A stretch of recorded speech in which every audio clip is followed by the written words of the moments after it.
Hi friends, welcome back to Telugu thoughts channel. నేను మీ శ్యామన్మాల. Friends, ఈరోజు మీకు ఒక 400 సంవత్సరాల అత్యంత పురాతనమైన ఆలయాన్ని చూపించబోతున్నాను. అది ఎక్కడో లేదండి, హైదరాబాద్ నట్టనడి ఒడ్డున ఉంది. అదేంటి ఇంత రష్లో ఇంత జన సమర్థంలో నిలబడి మాట్లాడుతున్నాను అనుకుంటున్నారా? ఎస్ ఫ్రెండ్స్, మనం ఇప్పుడు కోటి సుల్తాన్ బజార్లో ఉన్నాము. ఆలయం చూడండి ఎక్కడుందో, మన వెనక కనిపిస్తుంది చూడండి. ఇంత జన సమ్మర్దంలో ఈ షాపుల మధ్యలో ఈ ఆలయం కనిపిస్తుందండి. కానీ బయట నుంచి మాత్రమే ఇట్లా కనిపిస్తుంది. లోపలికి వెళ్తే చాలా పెద్దగా ఉంటుందండి ఆలయము, చాలా విశేషంగా ఉంటుంది, చాలా అందంగా ఉంటుంది. ఇంకెందుకు ఆలస్యం, లోపలికి వెళ్దాం, ఆలయం చూద్దాం, ఆలయ విశేషాలు తెలుసుకుందాం పదండి. భగవద్గీత అధద్వితీయోధ్యాయము, సాంఖ్యయోగము, 2వ శ్లోకము. శ్రీ భగవానువాచ కుతస్త్వాకష్మలమిదం విషమే సముపస్థితం అనార్యజుష్టమస్వర్గ్యం అకీర్తికరమర్జున.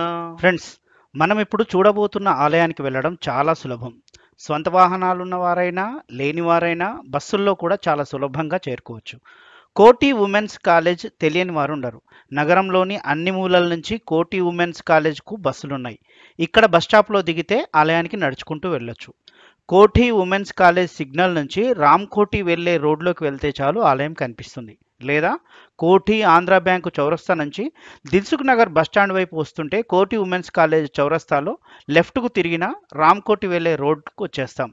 ఈ రోడ్లో కుడివైపు గవర్నమెంట్ మెటర్నిటీ హాస్పిటల్ ఉంటుంది. లెఫ్ట్ సైడ్ అన్ని బుక్ షాపులు వరుసగా ఉంటాయి. ఇక్కడే బస్ స్టాప్ దాటిన తర్వాత left side Neel Kamal book store కనిపిస్తుంది. ఇదిగో ఈ నీల్ కమల్ బుక్ స్టోర్ పక్కనే ఒక పురాతన ద్వారం కనిపిస్తుంది. తల పైకెత్తి చూస్తే ఆలయం బోర్డు కనిపిస్తుంది. లోపలికి వెళ్తే ఆలయానికి వచ్చినట్లే. అయితే కార్లకు మాత్రం ఇక్కడ పార్కింగ్ లేదు. 2 వీలర్స్ మాత్రం లోపల కొన్ని మాత్రమే పడతాయి. అహోబల నివాసాయ శ్రియకాంతాయ విష్ణవే అహోబల నివాసాయ శ్రియకాంతాయ విష్ణవే భక్తప్రియాయ దేవాయ నారసింహాయ మంగళం నారసింహాయ మంగళం.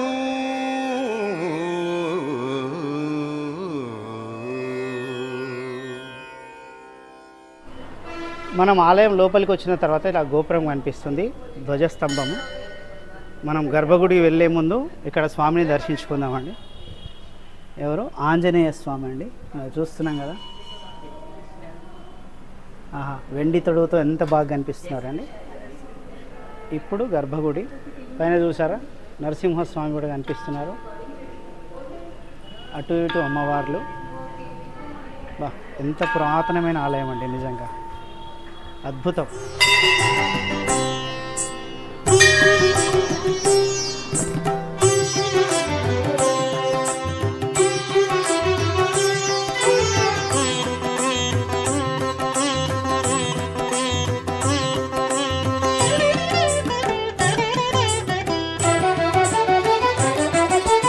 నవనారసింహ నమో నమో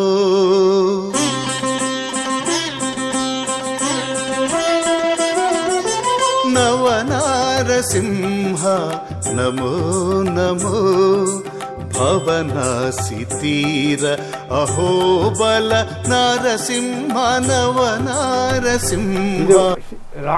రామచంద్ర లక్ష్మణ సీత ఈ నరసింహశాల గ్రామం. లక్ష్మీజీ లక్ష్మీజీ ఈ నరసింహశాల గ్రామం.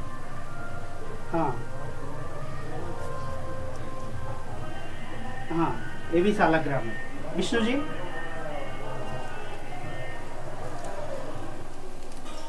अच्छा, ओके ओके. विष्णु जी उग्रं वीरं महाविष्णुं ज्वलन्तं सर्वतोमुखं నృసింహం భీషణం భద్రం మృత్యోర్మృత్యుం నమామ్యహం. లక్ష్మీ నరసింహస్వామిని దర్శించుకున్న తర్వాత ఇక ఏ భయాలు ఉండవండి, ఇక ఏ సమస్యలు ఉండవు. ఎందుకంటే ఆయన తన దగ్గరికి వచ్చిన భక్తులకు అభయాన్ని మాత్రమే కాదు, కోరికలను వారు కోరుకున్న కోరికలను కూడా అత్యంత వేగంగా తీర్చే దేవుడుగా పేరు పొందాడు. కాబట్టి మనం ఇప్పుడున్న ఈ ఆలయం కూడా 400 సంవత్సరాల పురాతనమైన ఆలయం అండి. మనం చూస్తున్నాం కదా స్వామిని. ఈ స్వామి లోపల లక్ష్మీనరసింహస్వామి, ఒకవైపు విష్ణుమూర్తి, మరొక వైపు లక్ష్మీ అమ్మవారు ఉంటారు. కింద సాలగ్రామ శిలలు ఉన్నాయి. ఇక స్వామివారి వెనక శ్రీరాముల వారు, సీతమ్మ అమ్మవారు, లక్ష్మణ స్వామివారు వీళ్ళంతా కూడా ఉన్నారండి. అంటే వీరంతా కొలువై ఉండి వచ్చిన భక్తుల కోరికలను నెరవేరుస్తున్నారండి. సో ఇది ఈ ఆలయంలో ఉన్న స్వామివారి సంబంధించిన రూపానికి సంబంధించిన విషయం అండి. ఇక స్వామివారు ప్రసన్న వదనంతో కనిపిస్తున్నారు. ఈరోజు నేను వచ్చిన రోజు తీజ్ పర్వదినం సందర్భంగా ప్రత్యేక అలంకరణ అనమాట. అందుకే మనకు తులసి మాలలతోటి, బంతిపూల దండలతోటి స్వామిని చాలా అందంగా అలంకరించారు. లక్ష్మీ నరసింహస్వామి కూడా చాలా ప్రసన్న వదనంతో కనిపిస్తున్నారు చూడండి.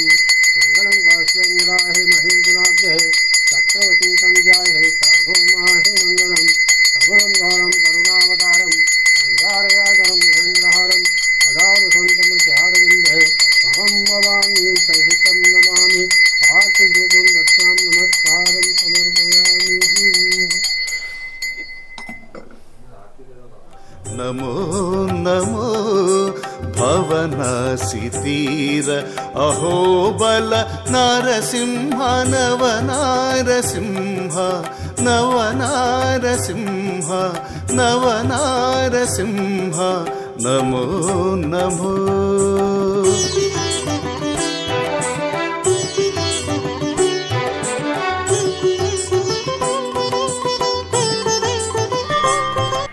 ఇక ఈ ఆలయం విషయానికి వస్తే అండి, సుమారు 400 సంవత్సరాల పురాతనమైన ఆలయం అండి.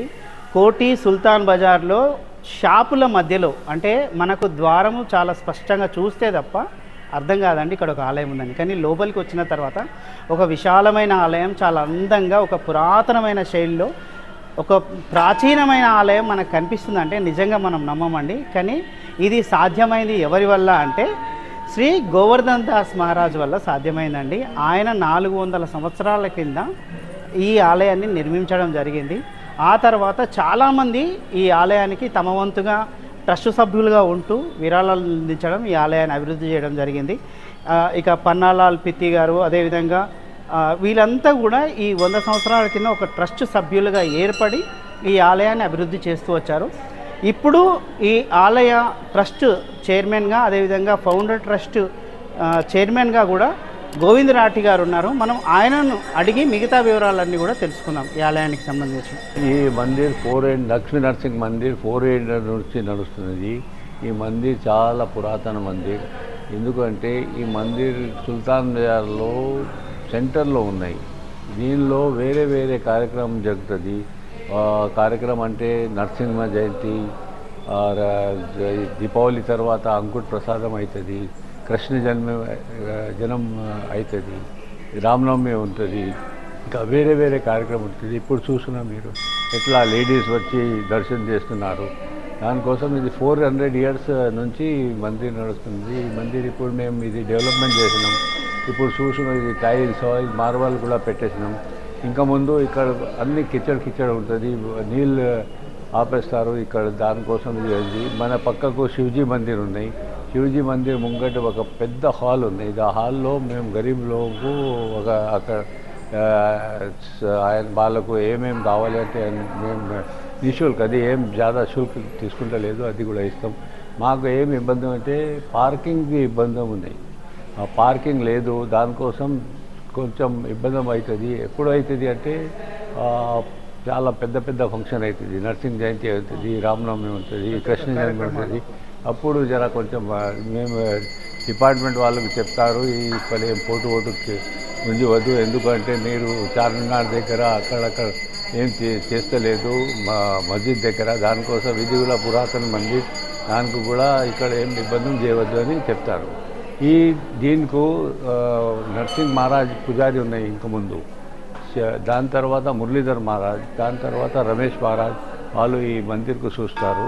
దీనికి ఫస్ట్ పన్నాలాల్ పీతి ట్రస్టీ, దాని తర్వాత బద్రీనారాయణ రాఠీ, దాని తర్వాత గోవర్ధన్ లాల్ పీతి, దాని తర్వాత నవనీత్ లాల్ పీతి, శరద్ పీతి, కమల్ నారాయణ జీ అగ్రవాల్, నేను ఇప్పుడు గోవింద్ రాఠీ ఇప్పుడు ఫ్యామిలీ మెంబర్ ట్రస్ట్ కూడా అపాయింట్ చేసాను. ఎందుకంటే మా ఫాదర్ ఫౌండర్ ట్రస్టీ, దానికోసం నాకు కూడా అది దొరికింది. ఇప్పుడు మేము గోవిందరామ్ లోయ అని ఉన్నాయి, మదన్ లాల్ లోయ ట్రస్టీ ఉన్నాయి. దీనికి మేము మంచిగా చూస్తాం. చూడండి, మనం ఏ ఆలయానికి వెళ్ళినా ఆ రోజు ఏదో ఒక విశిష్టత, ఏదో ఒక ప్రత్యేకత ఉంటుంది. అలాగే ఈ ఆలయానికి ఈ వీడియో రికార్డింగ్ కోసం వచ్చిన రోజు కూడా ఈరోజు ఒక పర్వదినం అండి. అది మార్వాడీలకు ప్రత్యేకమైన పర్వదినం, దాన్ని తీజ్ అంటారండి. తీజ్ పండుగ రోజు ఈ మహిళలంతా కూడా ఉదయం నుంచి ఉపవాసం ఉండి స్వామివారిని తప్పనిసరిగా దర్శించుకొని సాయంత్రము చంద్రుడు ఉదయించిన తర్వాత, చంద్రుడిని చూసిన తర్వాత భర్తకు సేవలు చేసుకొని ఆ తర్వాత ఆహారాన్ని స్వీకరించడం జరుగుతుంది, ఉపవాసం విడవడం జరుగుతుంది. అలాంటి ప్రత్యేకమైన రోజు మనం వచ్చినాము. అందుకే ఈరోజు చాలామంది మహిళలు మనకి ఇక్కడ కనిపిస్తున్నారండి. ఇలాగ ప్రతి తీజ్ పండుగ రోజు కూడా ఈ ఆలయం మహిళలతోటి నిండిపోతుందండి. అదేవిధంగా ఇక్కడ చాలా ప్రత్యేకమైన పర్వదినాలు జరుగుతూ ఉంటాయి. కృష్ణాష్టమి, అదేవిధంగా వైకుంఠ ఏకాదశి, ఈ నృసింహ జయంతి, ఇలాంటి ప్రత్యేక పర్వదినాల్లో చాలామంది భక్తులు వేలాదిగా కూడా ఇక్కడికి వస్తూ ఉంటారండి. ये मंदिर में मैं 40 साल से आ रही हूँ और आज का हमारा सुहागन लोगों का त्यौहार रहता है और उस दिन हम 16 श्रृंगार करके मंदिर पूजा भगवान के करते हैं और आज के दिन व्रत रखते हैं और शाम को चंद्रमा के दर्शन कर कर पूजा पूरी संपूर्ण होती है हमारी। तो झूला का भी कुछ रहता है आज के दिन हम झूला झूलते हैं। झूला झूलने का प्रचलन है कि भाई उस पर कम से कम 7 बार तो भी बैठ के साथ तो भी झूले झूलना है और ये सब हमारे पुराने ज़माने से चलते आ रहा है। वैसे हम चिरमिया खेलते हैं और जो भी कुछ रहे बहुओं को और को सब हमको गिफ्ट देते हैं बहुएँ वगैरह, और बहुत पुराना मंदिर है ये। तो यहाँ पे सब जो त्यौहार मनते हैं पूरे यहाँ पे मनते हैं। तो जैसे जन्माष्टमी है, ये तीज का है, चंदन छठ बोल के आता है 2 दिन के बाद, वो भी होता है। हर त्यौहार यहाँ पे मनता है और सबसे बड़ा धनुर्मास गोदम माँ जी का यहाँ पे 1 महीना चलता है। ये तीज का त्यौहार सभी बहनें अपने अपने पति की लंबी आयु के लिए करते हैं और रात में चांद देख के उसके बाद में हम लोग जो भी है उनके हाथ से खाना खाते हैं। हम लोग यहाँ बचपन से आए सो है, हमेशा यहाँ पाठ पूजा होती है और हमारे दादी भी यहीं आए सो है, हमारे मम्मी और भी यहीं आए सो, हमारे ससुराल वाले भी यहीं आते हैं। दूर दूर से भी लोग आते हैं, जैसे मैं ओल्ड सिटी से आई हूँ आज। ఇక గర్భాలయ దర్శనం తర్వాత ఈ పక్కకు చిన్న ఆలయము.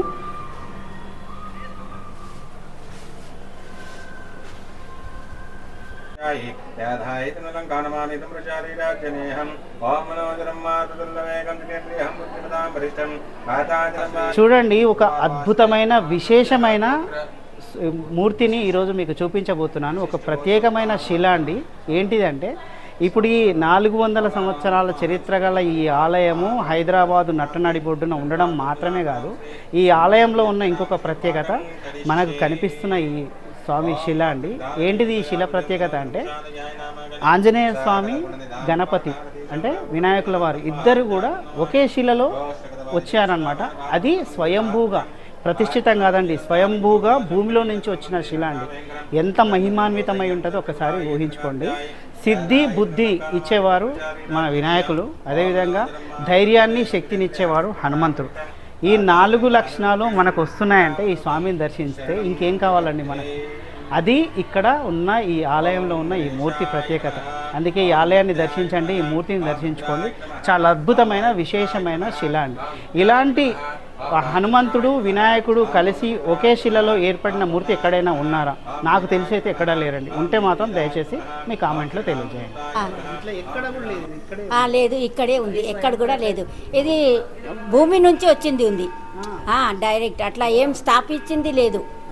భూమితోనే ప్రకటైంది ఉంది, చాలా పాతది ఉంది. ఏ పండుగకైనా మేము వస్తాము, ఇక్కడ చాలా బాగా ఫంక్షన్ అవుతుంది. దేవుడు కూడా ఏం మన్నతంటే అది అవుతుంది, చాలా ఉంది. ఏ పండుగకి అయినా మేము వస్తాము ఇక్కడికి. ఇవాళ మాకు పెద్ద పండుగ ఉంది, तीज అని ఉంటుంది అది రాత్రి చంద్రుడికి చూసి మళ్ళా मंदिर बहुत प्राचीन है। काफ़ी सालों से हम लोग ये मंदिर आते हैं, हर त्योहार पर यहाँ रहते हैं हम लोग। काफ़ी मान्यता है इस मंदिर में। हनुमान जी की मूर्ति स्वयं प्रकट है एकदम से यहाँ पे। और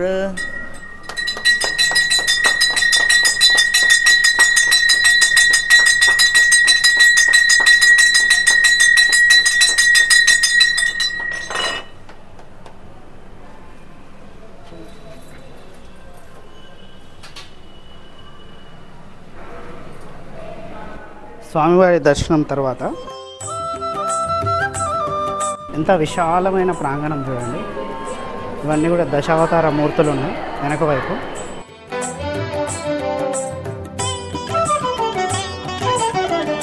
మనకు ఆలయంలో ఇంకొక వైపు అండి ఈ పెద్ద చెట్టు ఉందండి.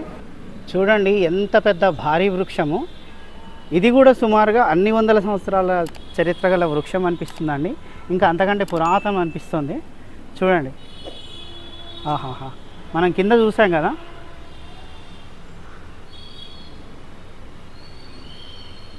బా ఎంత పెద్ద మర్రి వృక్షం అండి నిజంగా. ఇక్కడికి శివాలయం మందిరం ఉందండి, చూద్దాం పదండి. ఇది కూడా చాలా ప్రత్యేకము. ఇక్కడ పెద్ద హాల్ ఉందండి, వివిధ రకాల కార్యక్రమాలు ఇక్కడ నిర్వహిస్తూ ఉంటారు.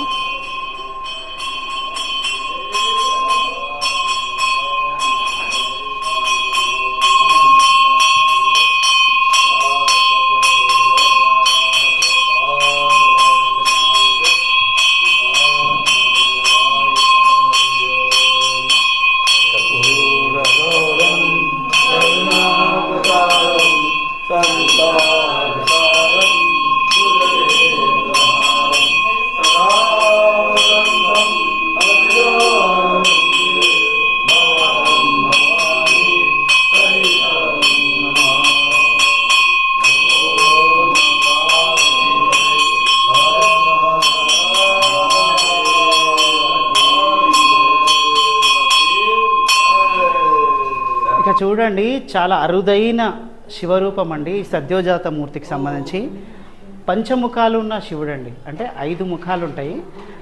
నలుదిక్కుల 4 ముఖాలు, ఆకాశాన్ని చూస్తూ మరొక ముఖం. సద్యోజాత మూర్తి అంటారండి.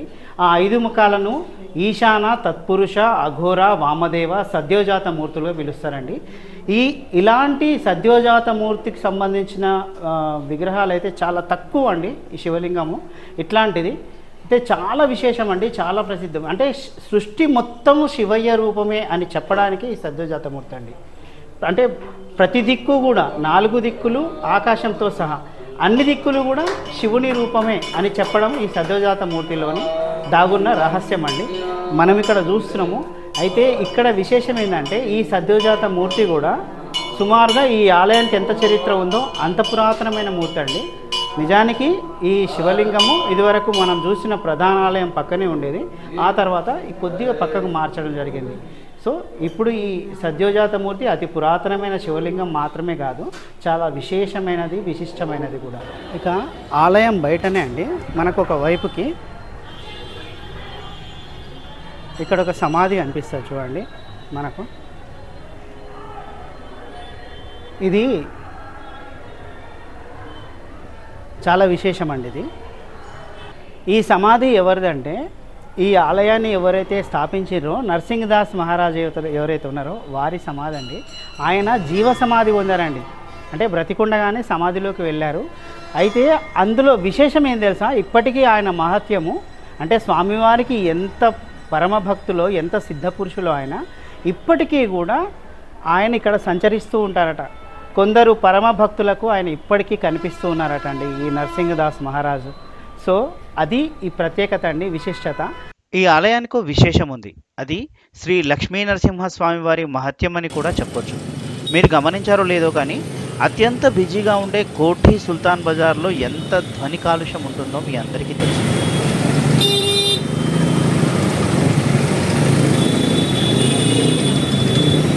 అయితే అంత బిజీ రోడ్ నుంచి కేవలం ఒక 10 మీటర్ల దూరంలోనే ఉన్న ఈ ఆలయంలోకి ప్రవేశించగానే ఆ శబ్దం ఇక మాయమైపోయింది.